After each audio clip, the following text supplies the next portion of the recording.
Hello, YouTube! Alright, welcome to another exciting Cooking with Dinoy test edition.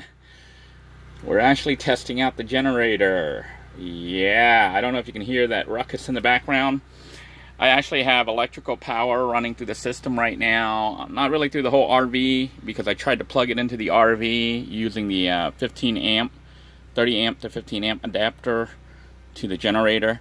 And I started smelling melting electronics. So there's a problem somewhere.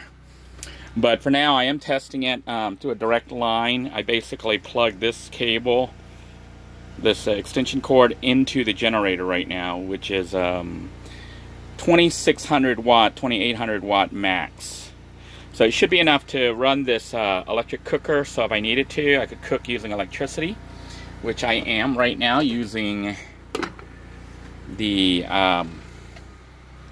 you can see it got so hot, the heating element shuts off when it gets too hot.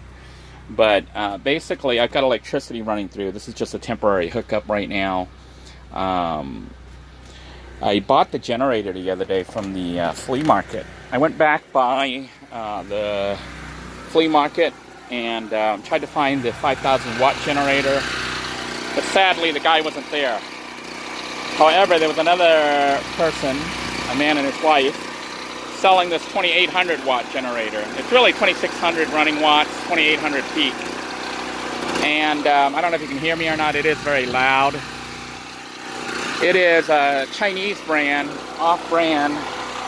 I think they call it the Robot.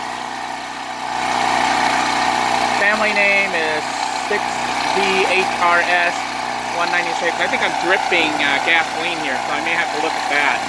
I'm leaking gas. So I will need to figure that out, take a look at that and see what's going on, why it's leaking. But basically, I now have a generator and can make electricity enough to run the heating element, and should be enough to run the microwave. I tried to hook it up to the system and then tried to start up the air conditioner, and then I smelled melty electronics. So I hope I didn't fry my my overhead roof AC. It didn't start up. It tried to start. It didn't start. The circuit breaker on the generator blew. And at this point right now, I'm just testing it out to see if it'll cook. And it looks like it is going to work for cooking. So if I needed to, I could cook with electricity. I can, you know, plug it in and run electrical appliance. I should be able to even run that bake stuff using electricity. So it's not the most ideal having to hook it up through the, you know, the direct connection here instead of going through the RV. I may try again hooking it up to the RV line to see what's going on, but I thought I smelled the other day. I don't know if it was melted electronics or batteries, because we have the 400 amp hour battery banks right now, and that might have been charging. I don't know. There was some weird stuff going on. So I still need to look into it. It smelled like it was batteries, but you know, it has that musky, damp smell, which is the smell of batteries charging, you know, hydrogen, but it could be the smell of melted electronics. So maybe it was the battery situation. It might have been because I was plugging it through the system. It might have been sending too high a voltage, maybe 15 plus volts instead of 12 volts. I don't know. All I know is I smelled stuff, I shut the system down, and I unplugged everything. So at this point right now, we are going to have spaghetti, just a little bit of the Walmart Great Value spaghetti. I do have, refrigerator's not working. I don't have any of this hooked up and working right now. This is all, I have Dollar Tree meatballs that I just bought a few moments ago that I'll be using in the spaghetti. You're like out of focus here. But yeah, basically we're gonna have spaghetti tonight, cooked using the inverter, not the inverter, the generator. And then I'll test the microwave to maybe make some popcorn. And then later on I'm going to try to test it using the toaster oven right there. So everything's just plugged into that multi-plug outlet right now. This thing's using about 1100 watts, so plenty of wattage to spare. I could probably run that and the microwave at the same time. The other thing I'll be testing is possibly a portable air conditioner unit. Something tells me I'm getting a phone call right now. So I'm going to go ahead and pause the recording for now and get back with you later. This was the phone that was going off here. I actually got a new phone. I have switched phone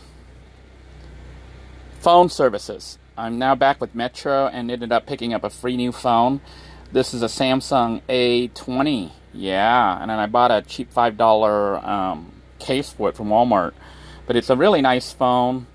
I haven't tested it yet. I haven't installed everything. I haven't even installed a memory card. I've just been busy just trying to get the RV up and running, because this weekend I'm hoping to be able to take it out and do some camping on it, possibly off-grid, because the system now has between 300 to 400 amp hours of off-grid power that can be stored and recharged using the alternator as needed. It also has the ability to generate electricity. So the only thing I'm missing right now is water catchment and sewer handling. You know, I mean, it can handle all that and store it, but I want to be able to process things so that this becomes almost completely off-grid capable. But yeah, that generator was really nice.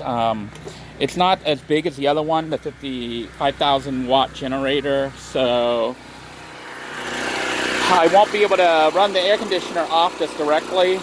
Might be able to rig it somehow to eventually get it working, but it's not too loud. I think it's like about 90 decibel, 80 to 90 decibel is what the rating on it is. I saw another brand, I think it's a Peterson or something like that. I'll have to double check the name, but this same generator was sold under different names, and it's a 2800 watt generator, and it seems to be working fine. No major issues with it. I got it, and the plug, the 120 volt plug, was a little loose, so I had to get a little screw, a little bolt to bolt the system together. But you can see it's generating electricity enough for us to cook our food here tonight. So I am really excited, because now I can start cleaning up. You know, I have power for not running the generator, and I have power running a generator, which I would be using for things like this, cooking and baking. Specifically, it means I can bake. I can bake again, off-grid. Now, I could bake whatever if I had a butane system or a propane system, but you know, the thing is, I prefer to use electricity. I know a lot of people say, well, if you're off-grid, you probably want to use fire or, you know, propane. Yeah, but if you have a generator and stuff and you can generate electricity, then you can cook using electricity. Once I get the system configured and everything, I'm debating how much wiring I want to do. I still want to try to plug into the RV system, even if maybe you can't run the air conditioner on it. Maybe I just need to remove the battery charger on it. You know, not have it charge through the generator, because it might be creating like too much voltage, or get a voltage regulator or something on there. I probably should get one, but you know, cost is kind of getting out of hand. I spent about $400 on batteries, a little over $400 on batteries. I got that generator, the 2800 watt generator, for $90. The people wanted $120 for it. I talked them down to $90. I wanted $50, but they wouldn't go for it. But I got it for $90, which I think is a good deal. Those things new were selling for about $250 to $300. It's some weird off-brand Chinese stuff. That one is actually from 2006, and it looks to be in good shape, so I think the people didn't run it too much. So, and it is cooking. I mean, that's the main thing. It is cooking. I haven't tried running the microwave and that at the same time, although I could. That would be a stress test, you know, a load test on it. But I don't think I'll do that. I'll do that another time. That right there, the oven, will really be a stress test on it, on the system. But for now, we're just going to try to make spaghetti. I will let this fully cook, then toss in the spaghetti sauce, which I have right here. This is, I think, Dollar Tree Hunt's spaghetti sauce, pasta sauce, and then the Papa Luigi's homestyle meatballs. Nothing big or fancy today, but a nice hot spaghetti meal. Testing the inverter, I mean not the inverter, the generator system, electrical system. And now that I know it's working, I need to figure out how to wire things in. Ideally, I can wire it into the RV system without it doing that melty smell. So I need to look into, you know, the circuit breaker to disconnect the battery charger when electricity is going through the system and see if that fixes it. And if that does, then things are simplified. I can just run the generator cable from there to the RV's cable in the back, and I can have all these systems. The only other major thing that I'm looking to try to get working somehow is the air conditioning, because, you know, we are in Florida, and without air conditioning, it's like torture in the RV or in a van or anywhere else.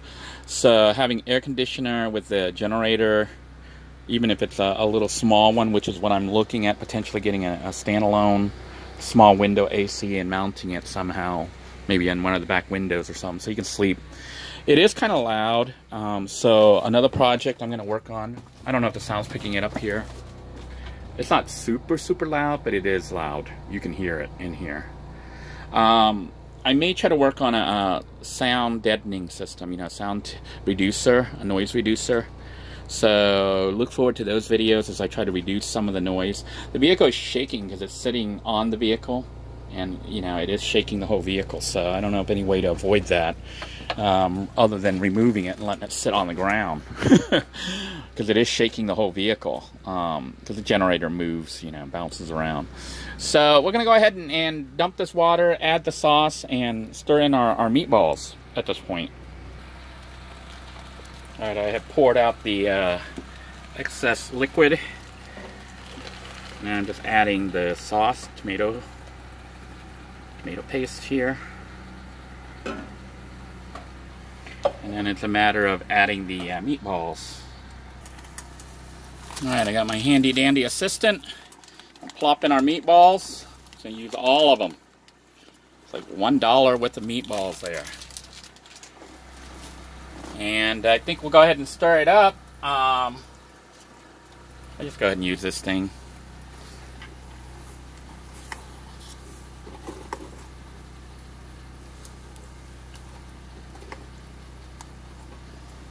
Doesn't that look good? May not be the best meal in the world, but it's like less than $2. And it's going to be nice and hot. That's the key. It's going to be a nice hot meal. And the big thing for me is that I was able to cook it using the generator to run electricity through here. I'm feeling really good because for $90, you know, well, then I had to get some hardware. I had to get some locks and some other stuff to try to secure the unit to the RV so that people don't just walk off with it, you know. So for about $100, I have a generator, and it seems to be easy to operate. I am able to produce enough electricity to cook with. I will see if I can bake with it, and then test it out on the microwave and see if I can't make popcorn or something. And if I can do all that, RV is mostly functional. You know, like I said, all I need is just to get air conditioning working on it. And I'm happy. You know, I'm totally off-grid capable, other than obviously running the generator requires gasoline. Same with charging the battery pack. If I run the battery pack, I would need to charge it up using the engine, which means burning gasoline. So not truly independent, off-grid capable, you know, because I don't have solar panel or wind, although that may be a future project. But at least for now, without spending too much money, less than $400 for the battery pack. Let's see, $200 for the inverter, about $150 to $200 for the 2,000 watt inverter, and then another $40, $50 for the 750 watt. So we're looking at about $500, $600. Then the generator, that's $700, probably about $800 so far. Less than $800 sunk into the system to have 400 amp hours, the ability to recharge, the ability to run 2 inverters, one for 750 watts, one for 2,000 watts, and 2,800, really about 2,600 watt of power from the generator. So not bad, really. Less than $1,000, about $800, and we're up and running. And if I can plug the generator into the RV, you know, the output of the generator into the RV without it melting everything, then I'm stoked, because that means the RV, other than air conditioning, would be totally off-grid capable. Like I could run the microwave, I could run the toaster oven. I can use it just as if I was at an RV park or a campground or something. So I'm really excited.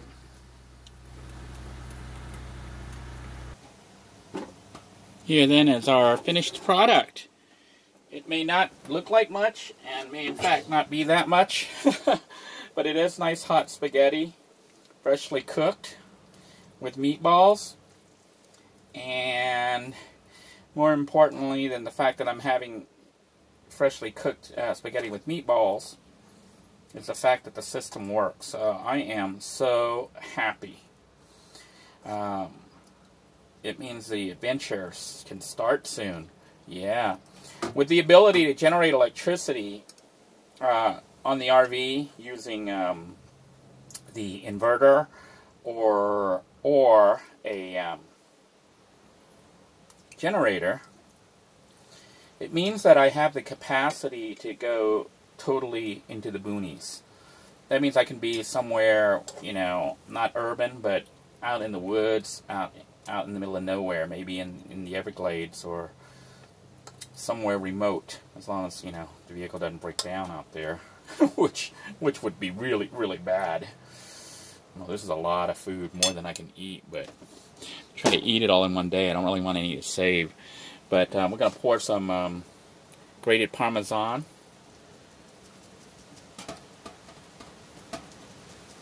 And then some crushed red pepper.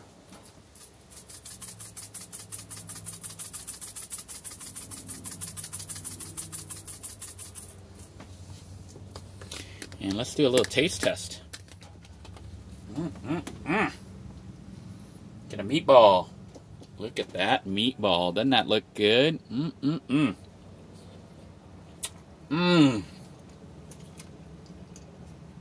It might be only Dollar Tree meatball, but it's certainly hitting the spot right now. This is Walmart pasta with Dollar Tree spaghetti sauce. Oh my goodness. This is so good. I am really, really stoked. So, I look forward to some more experiments as I test the this guy here. The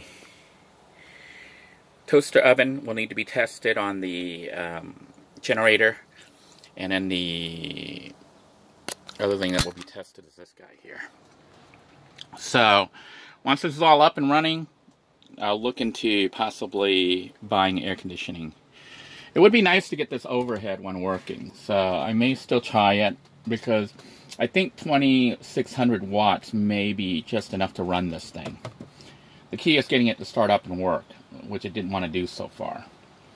So, you know, if worse comes to worse, I just hope I didn't fry it, trying all these attempts to start it up with the inverter and then with the generator.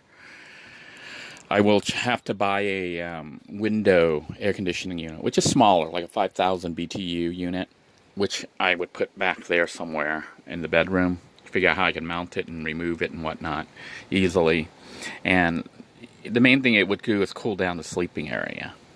This front area, if need be, you could start the car up and run the air conditioner, and it'll actually blow cold air out into this area right here. So, you know, if the kids were out here, I could do that. The main thing I'd want to do is make sure I have carbon monoxide detector. Because running the car is obviously producing carbon monoxide, and we've heard it go off when I was running the car to charge the battery while I was testing the battery banks and the inverter system. The back, even with the generator running, it would release gases back there, and it could flow into the vehicle. So, you know, the carbon monoxide detector is important. I don't think I could actually sleep with the inverter running. Not the inverter, the generator. It's so loud. And it shakes the whole RV. You can feel the RV moving. So, it's not like shake, shake, shake, but it's vibrating. So, anyhow, I'm going to go ahead and sign out. In the meantime, I hope you're all staying well wherever you are, that it's starting to warm up where you are. It is certainly warming up here in Florida. It's been in the 70s and 80s. So, I've actually been trying to stay cool. So, until next time, everyone, bon appetit. Take care. Bye-bye now.